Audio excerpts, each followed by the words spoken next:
今日の聖書の御言葉はマタイによる福音書5章9節です。一緒に読んでみましょう。화평하게 하는 자는 복이 있나니 그들이 하나님의 아들이라 일컬음을 받을 것이며 아멘. 日本語で平和を実現する人々は幸いである。その人たちは神の子と呼ばれる。아멘. 여러분은 예수님이 평화를 가져오는 분이라고 믿습니까? 근데 실제로 예수님이 살았을 때 평화를 가져왔을까요? 예수님이 십자가에 달려 죽으실 때 죄목이 뭐였어요? 그렇죠. 국가반역죄, 신성모독죄, 민심교란죄, 평화를 가져왔어요. 예수님이 평화를 가져왔으면 십자가에 안 죽으셨겠지요. 그런데 많은 사람들은 크리스찬이나 넌 크리스찬에 간에 항상 예수 그러면 평화의 왕, 성탄절만 되면은 온누리의 평화가 있기를. 근데 실제로 우리가 성경을 보면은 이 평화라는 말처럼 오해되는 것이 없다. 그러면 예수님이 평화를 가져오는 사람, 평화를 만드는 사람은 복이 있다라고 말씀하셨잖아요.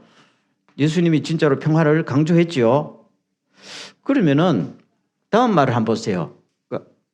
오늘 설교를 보세요.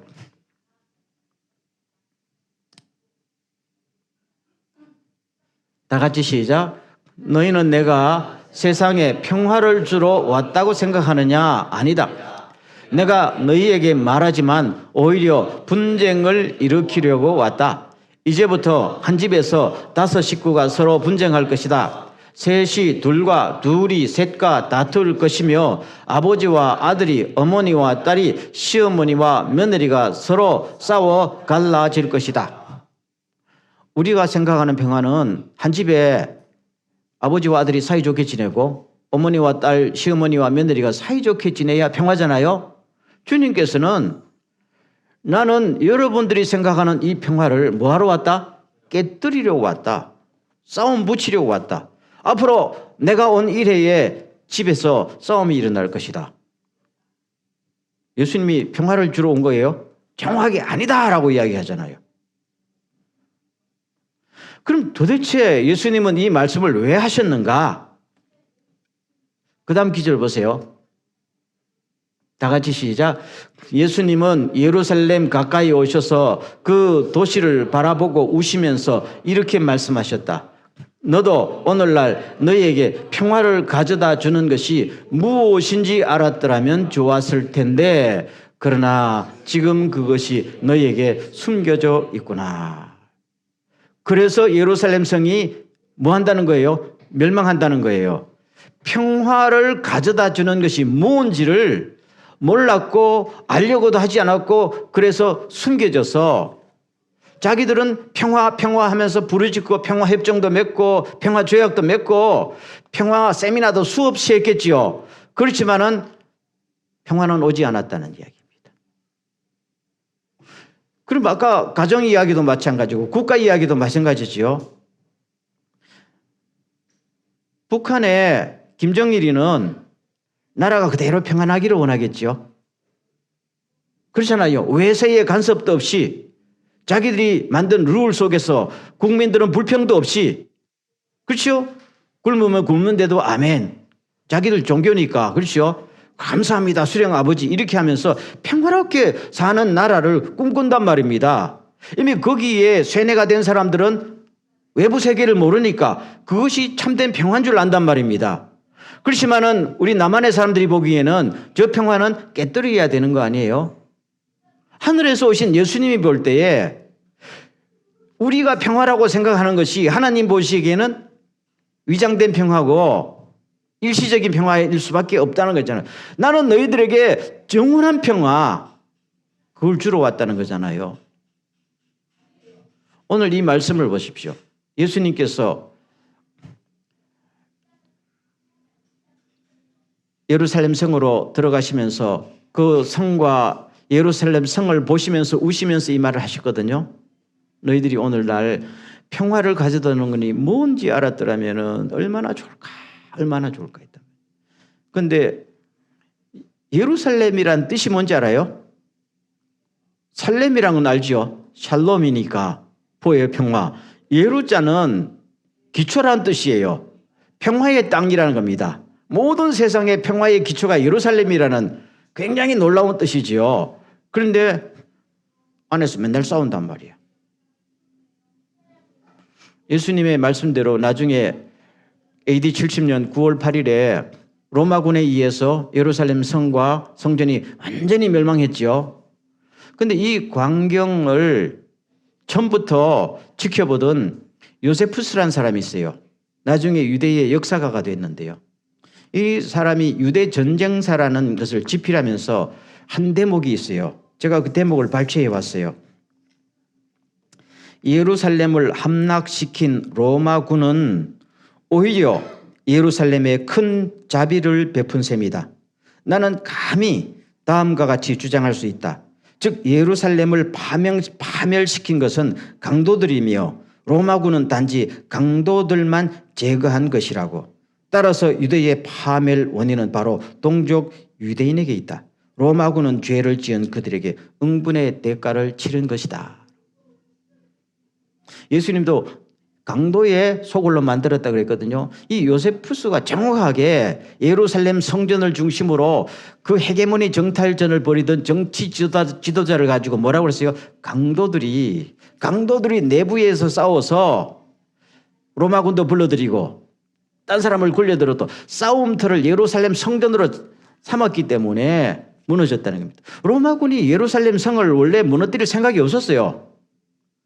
티투스 장군이 예루살렘 성전만큼은 보관해야 된다고 강조하던 사람이에요. 그런데 뭐예요? 이 강도들, 욕심을 버리지 못하는 그 강도들이 전부 다 적군들을 불러들였어. 아니 예루살렘을 아지트로 잡아서 지금 싸우니까 성이 무너지지. 예루살렘 성전을 아지트로 삼았다는 말입니다. 누가요? 제사장들이, 정치 지도자들이. 말도 안 되는 짓이 하죠. 그래서 이들이 평화를 가져오는 것이 뭔지를 알았더라면 절대로 예루살렘 성과 성전은 안 무너진다는 거예요.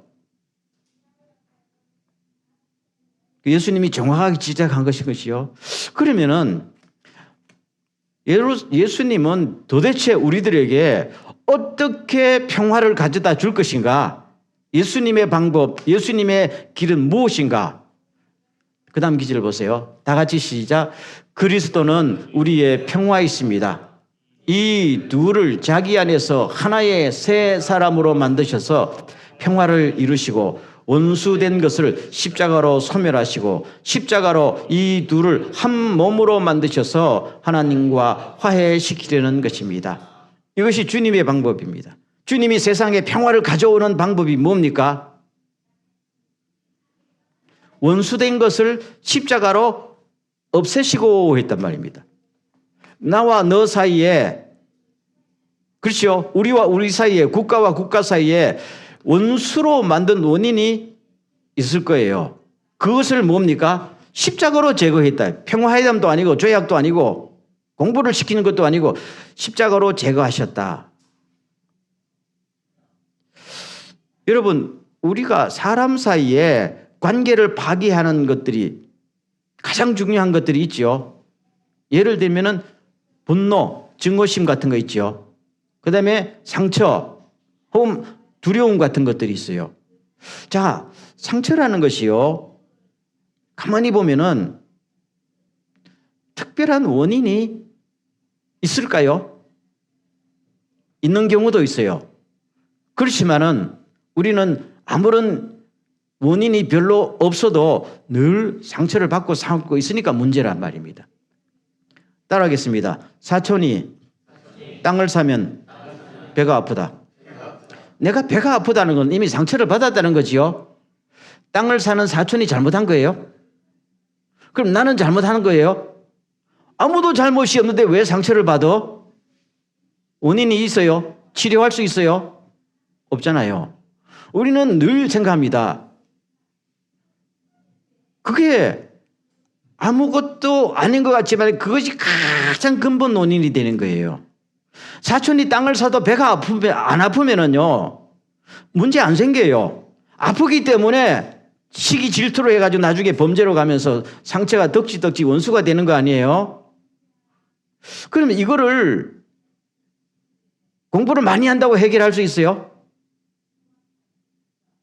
세미나를 하면은 해결이 돼요? 안 되잖아요. 이걸 누가 해결할 수 있어? 못합니다. 증오심 같은 것도 흑인들과 백인들, 인종과 인종 사이에 남녀차별, 뭐에 그룹별로 이 증오심이 특별한 원인이 있을까요? 있을 수도 있어요. 그래 그 뿌리는 사실 원인이 별로 모른다는 거예요. 흑인과 백인 사이에 오랜 미움의 역사가 있죠. 그럼 제가 물어볼게요. 왜 그렇게 서로 증오하게 됐을까요? 백인이 흑인을 잡아왔기 때문이거든요. 그러면은 당연히 흑인들이 백인을 보면은 증오심이 쌓이겠지요. 근데 생각해 봐요. 흑인이 먼저 백인을 미워했을까요? 백인이 먼저 흑인을 미워했을까요? 백인이지요. 그러면 해결할 수 있어요? 못합니다. 원인이 있으면은 용기를 내서 접근하면 해결이 됩니다. 그렇지요? 너 그때 무슨 말 했지? 안 할게 미안하다. 그러면 해결되는데 문제는 그 사람만 보면은 무시하는 말이 나간단 말이야. 그 종족만 보면은 왕따를 시키고 싶다는 말이야. 이유가 있어요, 없어요? 해결이 돼요? 오늘 해결하고 평화협정 맺는데 돌아서면은 또 미운 걸. 저기 뭐, 저런 인간이 우리 그룹에 있어. 이거잖아요. 해결이 안 됩니다. 안 됩니다. 해결할 수 있는 사람이 있어요, 없어요? 두 번째, 세 번째. 우리 마음속에 특별히 현대인들은 원인을 알 수 없는 불안과 두려움이 있어요. 누구나 다 원인이 있어요. 여러분의 마음속에 드는 불안과 두려움의 원인이 있어요? 없어요. 저기 크루즈 여행 가면 불안이 없어질까요? 따라갑니다. 어디 한 달 동안 돈 많이 주고 휴가 갔다 온다고 할지라도 그 휴가처에서 한 달 동안 두려움도 없이 불안도 없이 휴가를 즐길 수 있어요? 그런 사람은 존재하지 않아요. 어떤 사람, 어떤 계층의 사람도 원인을 알 수 없는 불안과 두려움이 있는 거죠. 그 왜 그럴까요? 불안과 두려움이 왜 올까요? 그것 때문에 사람들은 조바심이 나니까 서로서로 문제가 생기는 거 아니에요? 안전을 확보하려고 내가 먼저 안전을 확보해야지. 그러다가 싸우는 거잖아요. 요한일서 4장에 보면은 따라하겠습니다. 온전한 사랑은 두려움을 내어 쫓습니다. 하나님의 사랑을 받지 못해서 그런 거죠. 마음속에 온 우주를 창조하신 하나님의 사랑이 가득 차면 뭡니까? 두려움이 없어지는 거죠. 그렇죠? 애들 불안해질 때 엄마가 팍 끌어안아주고 세상에서 니를 내가 제일 사랑한단다 그러면 얘가 뭡니까? 그날 밤에 잠 잘 자거든요. 근데 아무리 햄버거 사주고 아무리 주스 사주고 해도 이렇게 하면 걔는 밤에 잠을 못 자는 거죠. 우리에게 아무런 외압이 없어도 우리가 하나님의 사랑을 받지 못하는 이상 늘 불안하고 초조하고 두렵단 말이에요. 아멘. 그러면 이거를 해결할 수 있는 게 뭡니까? 십자가예요. 믿습니까? 십자가란 말입니다. 모든 죄를 단번에 영원토록 아무 대가 없이 용서해 주셨습니다. 아멘. 그러기 위해서 하나님의 아들이 이 땅에 오셔서 인간의 몸을 입고 대신 짊어지고 죽었습니다. 때문에 우리는 더 이상 하나님을 두려워하지도 않고 하나님을 뭐라고 부릅니까? 아버지라고 부릅니다. 아버지라고 부르세요. 이제는 아무리 불러도 괜찮습니다. 그러면 여러분 우리가 예수 믿은 다음에 하나님을 뭐라고 불러요? 아버지 한번 해보자요. 아버지. 소리가 나옵니까 안 나옵니까? 나오지요.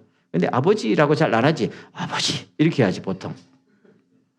교회에 오면 털썩 주저앉으면서 아버지 아니면 주여. 그러면 아버지 주여 할 때 무슨 느낌이 들어요? 편안하지요. 뭔가 안 끼는 기분이, 안 그러면 그 말을 안 할 거 아니야. 아버지 주여 하면서 내 모든 죄를, 내 모든 짐을 다 내려놓습니다. 주님 품에 또 안깁니다. 그 일을 우리들에게 주신 분이 누구예요? 예수 그리스도. 뭘 통해서? 십자가로. 그리고 십자가로 말미암아 하나님과 우리 사이의 모든 간격을 없애고 죄 문제를 해결하시고 하나님과 우리 사이가 이제는 가까워지고 죄책감 대신에 용서의 확신이 있단 말입니다. 아멘. 요 사이는 조금 우리 교회들이 이걸 회복해야 될 문제 중에 하나인데요. 제가 어릴 때만 하더라도 또 뭐 제가 청년 그 이후에도 늘 모이면은 항상 주여 내 죄를 사하여 주십시오 하고 용서를 구하고 용서받은 그 뭡니까? 죄 사함의 확신, 이걸 강조했고 또 많은 한국의 크리스찬들이 나는 주님 앞에 용서받았습니다. 이 확신을 가지게 되면 세상에 두려움이 없어지지요. 이걸 굉장히 많이 강조했던 기억이 나요. 여러분도 아마 그런 기억이 있을 거예요. 근데 요새는 그런 것들이 좀 없어지는 것 같아. 그렇죠? 굉장히 세미나도 많고 기술적인 걸로 발달되는데 주님 앞에 오면 쫙 하면서 내 모든 걸 토해내면서 주님으로부터 오는 그 위로와 긍휼과 자비하심을 막 경험하는 이런 그 분위기가 참 아쉽다 하는 것을 느낍니다. 우리 크리스찬들이요, 그 예수를 믿으면서 내 모든 죄를 다 용서받았다는 이 확신이 없이 예수 믿으면은, 예수 믿어도 항상 뭡니까? 불안하고 두렵고 초조합니다. 그래서 저는 오늘 여러분들에게 다시 한번, 그것이 매일매일 일어나면 더 좋지만 그래도 일생에 가장 중요한 그 경험이 있기를 주의 이름으로 축원합니다. 나는 잘 모르겠는데 기도하십시오. 하나님은 그걸 주기를 굉장히 기뻐하십니다. 내가 하나님 앞에 완전히 용서받고 하나님이 나 같은 죄인을 완전히 끌어안고 계시다는 그 확신을 나한테 주십시오. 주님이 이런 기도를 좋아할까요, 싫어할까요? 상당히 기뻐요. 너 이제야 기도하는구나 이렇게. 아멘. 받으면은 그 다음엔 세상을 봐도 불안하지 않잖아요. 굉장히. 이걸 누가 주셨어요? 예수 그리스도 십자가를 통해서 원수된 것을 소멸하시고. 아멘. 증오심도요. 증오심도. 아니 하나님의 아들 예수님이 십자가에서 두들겨 맞고, 그렇죠? 피투성이가 되는 걸 보면서 우리가 무슨 말 하겠어요? 그렇죠? 내 억울한 거 그 비교할 수도 없잖아요. 그리고 원수 갚는 것이 내게 있다고 그랬으니까 했어도 나중에 하나님이 다 갚아주시겠지. 너희들은 그냥 밤에 잘 자라. 그거잖아요. 그러면 그걸 우리가 뭘 통해서? 십자가를 통해서 우리한테 주어진 선물이잖아요. 그러면은 내가 밤에 씩씩거리면서 저 원수 저 인간 뒤통수 때리기까지 내가 잠을 못 잘 겁니다. 이렇게 해봐야 아무것도 내한테 남는 게 없지요. 모든 걸 주님이 해주시겠다니까요. 믿습니까? 로마서 8장이에요. 예수를 믿는 우리들에게 하나님의 상속자가 되는 축복을 주셨다 그랬죠. 아멘은. 하나님의 상속자, 예수 그리스도와 우리는 하나님의 공동 상속자입니다. 하나님이 계신 모든 재산은 다 누구의 것? 나의 것입니다. 나중에 우리가 구원받고 하늘나라 가면 왕노릇 한다잖아요. 제가 저번에 이 우주에 이 온 우주에 이런 우주가 한 1000억 개나 된다잖아요. 최하. 지구도 아니고 나중에 김혜규 너 우주 하나 맡아볼래? 그러면 사촌이 땅 사는 데 대해서 내가 배가 아플 필요가 있어요, 없어요? 저 인간 자가용 비행기를 가지고 있어도 그거 내가 우주를 다스릴 왕이 되는데 아멘. 누구를 통해서? 예수님의 십자가를 통해서 값없이 나에게 주어진 선물임을 믿습니까? 그러면은 이 땅에 사는 동안에 가슴에 쌓이고 씩씩거리고 상처받고 잠 못 자고 할 이유가 없다는 이야기예요. 그러면 저 사람이 실제로 나한테 좀 상처되는 말을 해도 그게 그죠? 툭툭 털 수도 있는 거 아니에요? 그런데 만약에 십자가를 통해서 주어지는 하나님의 은혜를 경험하지 못하면은 이것만 한 것이 있어도 못 견디는 거 아니야? 못 견디는 거 아니에요? 경험했지요? 주님의 은혜가 내 마음속에 막 닥칠 때는 에이, 뭐 그런 것까지 괜찮잖아요. 근데 은혜가 메말라 갈 때는 신경질 나지. 원수를 풀지 못하지. 그렇죠? 아, 힘들어, 힘말. 마음이 메말라 가는데요. 그래서 하나님의 은혜의 비가 쫙 쏟아지면은 떡떡 갈라디던 마음에 뭡니까? 물이 넘치니까, 아유, 남편이 미운지 돼도, 아유, 주여. 하면서 넘어가는 거지요. 그렇죠? 그래서, 아까도 말했 너희들이 무엇이 평화를 가져다 주는지를 모르기 때문에 조그마한 것 하나도 용서하지 못하고 하나님이 내 편이다 하면서 싸웠다는 겁니다. 하나님을 믿는 사람들이. 그런데 왜 유대인들에게는 숨겼을까요? 하나님을 믿었지만 뭘 몰랐다는 거예요? 십자가 몰랐잖아요. 십자가. 그들은 아직도 십자가 인정하죠. 그러나 우리는 하나님을 알고 예수님도 알고 예수님의 십자가 알잖아요. 이거는 신약시대에 주시는 놀라운 애거든요. 그래서 오늘 설교를 마치면서 이야기합니다. 오늘 우리에게요, 십자가의 정신을 회복해야 될 줄로 믿습니다. 어떤 성경 말씀을 적용하는 것도 중요하지만은요, 내기도 응답해 주는 것도 중요해요. 그러나 십자가를 깊이 깨닫고 십자가의 정신을 내 삶 속에 자꾸 구현하려고 하다 보면요, 모든 것은 다 은혜 속에서 잠기면서 해결될 줄로 믿습니까? 그래서 십자가로 소멸하시고 둘을 하나로 다 만드셨다. 아멘. 그래서 마지막 다 같이 시작. 하나님께서는 그리스도를 내세우셔서 우리를 자기하고 화해하게 하시고 또 우리에게 화해의 직분을 맡겨주셨습니다. 그러므로 우리는 그리스도의 전권 대사입니다. 아멘. 마지막으로 주님께서 우리에게 너 이 땅에 사는 동안에 평화를 가져오는 사람이 되라. 화해 알지요? 평화란 말입니다. 사람과 사람 사이에 내가 십자가로 원수된 것을 다 소멸했듯이 너도 내 십자가를 알고 은혜 받은 너희들도 이 땅에 나가거든. 사람들 사이에 네 마음속에서부터 제거하라는 겁니다. 너 자신이 뭐가 돼요? 평화의 사람이 돼야 돼요. 아무리 푸틴이 평화협정 맺는다고 해도 푸틴이 평화를 이룩할 수 있을까요? 지 마음속에 평화가 없는데 지가 평화가 뭔지를 모르잖아요. 근데 이런 사람들이 맨날 평화회담 하거든. 정치 지주다들이. 안에는 뭡니까? 욕망과 자존심과 교만이 가득 찼어. 언제 내 정적들을 제거할까 귀에 노리는 사람들이 주님 보시기에 그래서는 안 된다. 그런 평화는 뭐예요? 없애고 참 평화를 가져와야 된다. 그 길을 아는 사람은 주님의 은혜 받은 우리들 아니에요? 믿습니까? 그래서 우리들에게 너 엠베서더가 되라. 대사가 되라. 굉장히 이게 세 번역입니까? 이거는 전권 대사로 우리를 임하겠다. 아멘. 모든 권한을 줘서 너희들이 평화를 이룩하면 내가 모든 걸 서포트해 주겠다 하는 말씀입니다. 화해의 직분, 평화. 그래서 예수님께서 평화를 가져오는 사람은 복이 있나니 사람들이 여러분을 볼 때 저 사람은 하나님의 자녀다. 하나님의 아들이다. 세상에 이거보다 더 큰 복이 있어요? 없지요.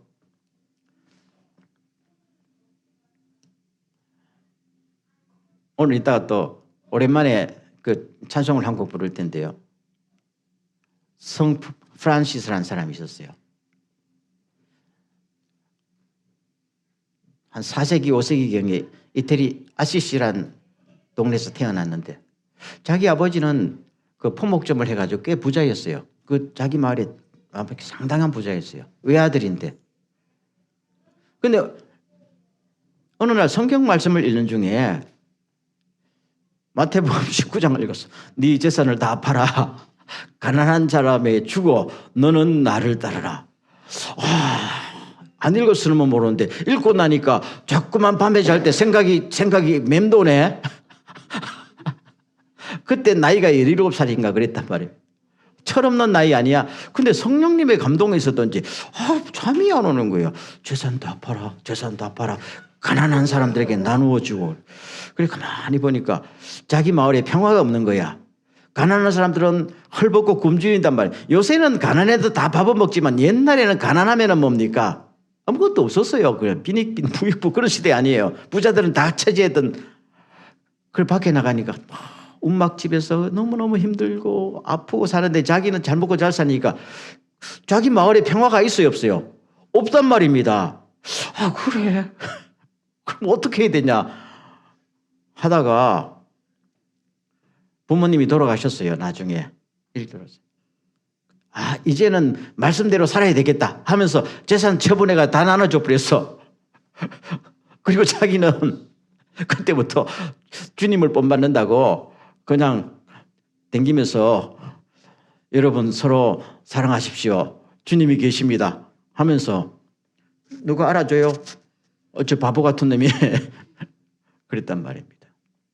그런데 이상하게 이 젊은 청년의 그런 주장에 1명, 2명 동조자가 생기네. 그래서 이 사람을 중심으로 당신도 예수처럼 살아가는군요. 당신처럼 살아가는 사람 우리 처음 봅니다. 이렇게 된 거예요. 그냥 전부 나도 한번 담고 싶습니다. 그래서 이 운동들이 특별히 젊은 사람들 사이에 쫙 퍼지면서 이 운동들이 엄청나게 진행됐던 거 아니에요. 그렇죠. 그래서 주여 나를 평화의 도구로 써주십시오라는 이 기도는 그냥 노래가 아니에요. 자기 삶을 그대로 대변하는 거랍니다. 그래서 이 운동들이 그래서 예수 믿는 사람들이 이 영향력이 국가를 초월하고 인종을 초월해서 그렇지요. 그냥 퍼져나가잖아요. 여러분 예수님께서 무슨 평화회담을 주도하신 적 없지요. 그렇죠? 그런데 2000년이 지난 지금 보면은 다들 예수 그리스도 하면 마음속에 뭡니까? 평안이 오잖아요. 심한 평화가 오는 거야. 그렇죠? 상처가 치유되는 것이고 교만하던 것이 겸손해진 것이고 주님의 십자가 앞에서는 우리가 아무 말이 없잖아요. 그게요. 그게 주님이 우리에게 주신 놀라운 선물임을 믿습니까? 프란시스도 주님을 닮으려고 하니까 성 프란시스 하게 되면은 그분 앞에서 저는 마지막으로 우리가 한번 나누고 싶어요. 이제 여름이 되면은 뜨겁잖아요. 뜨거우면은 요새는 에어컨이 있지만 옛날에는 그늘나무 밑에 들어가고 싶었거든요. 그늘나무가 큰 게 좋아요? 작은 게 좋아요? 큰 게 좋죠. 그렇죠? 예수님이라는 그늘나무는 온 우주를 덮는 그늘나무 아닙니까? 상처받은 사람, 교만한 사람, 죄책감 있는 사람, 모든 사람들이 그 안에 들어가 쉰단 말입니다. 그렇죠? 내게로 그렇죠? 내게로 오라 그랬잖아요. 성 프란시스 같은 사람도 예수님만큼은 안 되지만은 그 아름들이 그늘나무가 있어서 다 그 그늘에서 쉬고 싶은 거잖아요. 오늘 교회가 그 역할을 하는 것이고 오늘 크리스찬들이 내가 무슨 직업이 있건 없건 돈을 많이 벌건 안 벌건 상관이 없잖아요. 처음에 일을 시작할 때 예수님도 뭡니까? 그냥 이름 없는 시골 청년 아니었어요? 누구든지 우리 마음속에서 이 십자가 정신, 그렇죠? 내 모든 죄를 용서받았습니다. 내 모든 원수도 주님이 처리하십니다. 내 마음속에 있는 열등감과 내 모든 상처도 주님이 다 치료하고 주님 모든 것을 다 나에게 보상해 주실 것입니다. 믿습니까? 그걸 늘 묵상하다 보면요. 어느덧 내 마음속에 다 성령님이 어루만집니다. 저는 아침으로 저녁으로 성령님께서 우리의 마음을 어루만져 주시기를 간절히 소원합니다. 실제로 어루만집니다. 우리는 왜 못 느끼느냐? 신경을 안 쓰니까요. 관심을 안 두니까요. 너무 바빠요. 맨날 유튜브만 보니까 성령님이 언제 역사하시겠어요? 그런데 하루 2번이라도 특별히 직장 다니는 사람은 스트레스가 싹 쌓일 때 오후 한 2시나 3시 그때 1분만이라도 마음속에 주님 하고 한번 부르짖으세요. 주님. 간단해요. 1분만 돼요. 주님. 그렇죠? 주님. 오늘 또 혈압이 오릅니다. 주님이 제 마음을 어루만지십시오. 아멘. 주님은 그걸 기뻐하실까요? 당연히 기뻐합니다.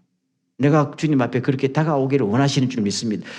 그걸 하다 보면요, 나도 모르게 내 주변에서 뭐가 생길까요? 평화. 아멘. 그건 놀라운 기적이 있습니다. 그래서 교회도 우리도 당신은 하나님의 자녀입니다. 복이 있습니다. 행복합니다. 이런 것을 경험하면서 주님의 평화의 대사가 되는 여러분과 교회가 되기를 간절히 축원합니다. 아멘. 한 통솔 한번 기도하겠습니다. 주여, 오늘 십자가의 정신을 깨닫게 하옵소서. 죄사함의 확신을 날마다 허락하시며 아버지 주님의 사랑으로 내 마음속의 두려움과 불안을 내쫓아 주시며 주님의 위로와 주님의 보상으로 내 모든 마음의 상처가 치유되는 놀라운 것을 날마다 경험하게 하시고 이걸로 모든 사람을 품에 끌어안는 그늘이 되게 하옵소서. 예수님의 이름으로 한번 기도하겠습니다.